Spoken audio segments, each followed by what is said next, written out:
Welcome to Cartoon Scary! Boo! In the Kashmir Valley lies the village of Sri Gufara.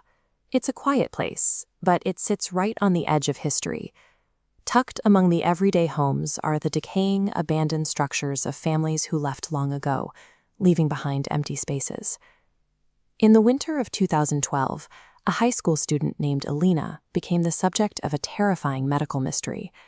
Alina was known for being quiet and sheltered, but without warning, she started collapsing. She would lie completely paralyzed, her eyes shut, and her body would shake with hysterical laughter. Her terrified family rushed her to the doctors, looking for answers. After observing her episodes, the physicians gave them a clinical diagnosis: hysteria. They told the family that the physical paralysis and laughter were purely psychological, likely triggered by severe hormonal imbalances. That clinical label offered a comforting illusion of control. By categorizing Alina's terrifying episodes as a standard medical glitch, the family felt they could manage it with prescriptions. But relying on that rigid scientific framework left them defenseless against the escalation that was about to hit. The medication didn't work. Instead, the phenomena shifted. Alina began vanishing from her home. She would disappear for an hour or two at a time, slipping away completely undetected, and returning with no memory of where she had been. Local gossip quickly filled the void. Neighbors whispered that she was secretly sneaking out to meet a boy. But her cousin Anaya knew that was impossible. Alina lived a strictly monitored life, and there was absolutely zero evidence of a hidden relationship. Then came a freezing winter evening. By 7:30 p.m., Alina had vanished again, but this time she didn't return. Her family frantically searched the property, and underneath a walnut tree out front, they found her kongri, a traditional Kashmiri clay fire pot meant to be carried inside a coat for warmth, smashed to pieces on the frozen ground. A shattered kongri in the dead of winter is a terrible omen. The sight of the broken clay in the snow signaled a shift toward a tangible, external danger. The family's reliance on medical charts was over. Panic set in immediately. The family called every relative they had, eventually rallying the entire village for a massive search operation. They divided the snow-covered valley into grid sectors, shining flashlights through the freezing night. As the search parties fanned out, they made a collective decision to bypass one specific area. It was the dark, overgrown thorn bushes directly behind the ancient temple ruins. The searchers rationalized skipping it. The thorns were too dense, the freezing temperatures were lethal, and wild animals could hide inside. It seemed perfectly logical to assume a missing teenager couldn't possibly be trapped in there, but logic was just a convenient shield.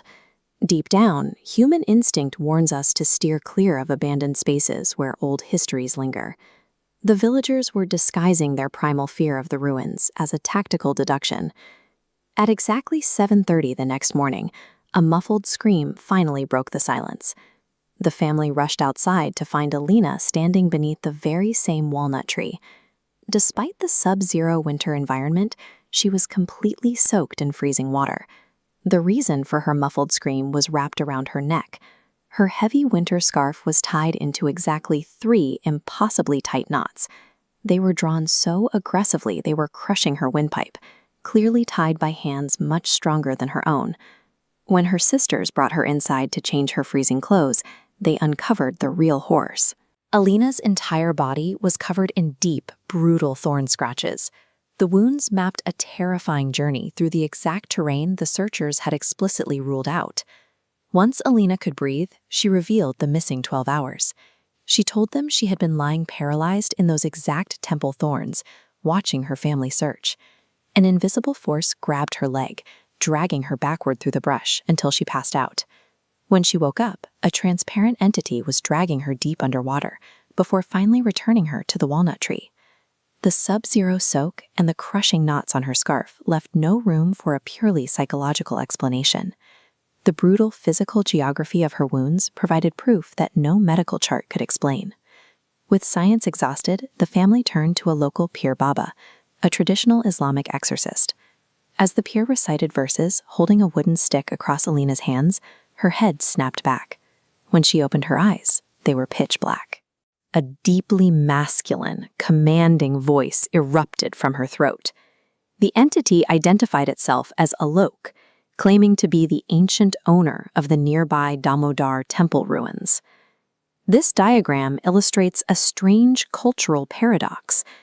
Jinns have free will, allowing Aloque to be a Kafir Jinn, a non-believer, fusing Middle Eastern mythology with a localized Hindu haunting. Aloque claimed Alina for a territorial, predatory reason. She had walked past his ruined domain wearing a bright red dress, with her hair left open. In his eyes, that made her his property.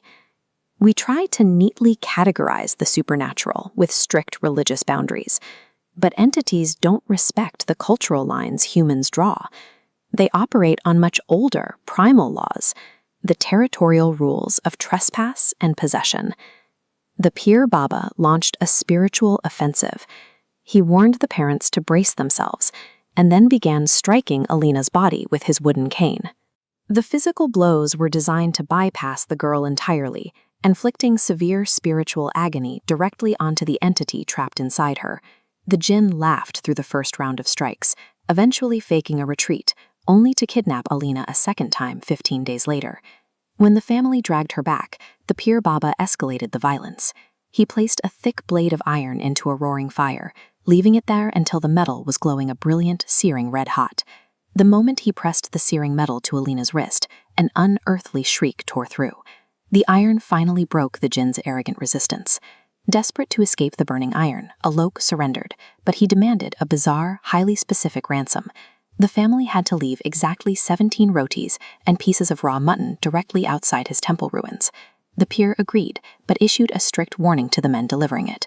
Once the food is placed, no matter whose voice calls your name, you must never look back. The father and uncle walked to the ruins in the dead of night, set the 17 pieces of food on the stone, and walked away. They kept their eyes locked forward. After that night, the freezing water, the dark scratches, and the voice of Aloque vanished. Alina was finally completely freed from the entity.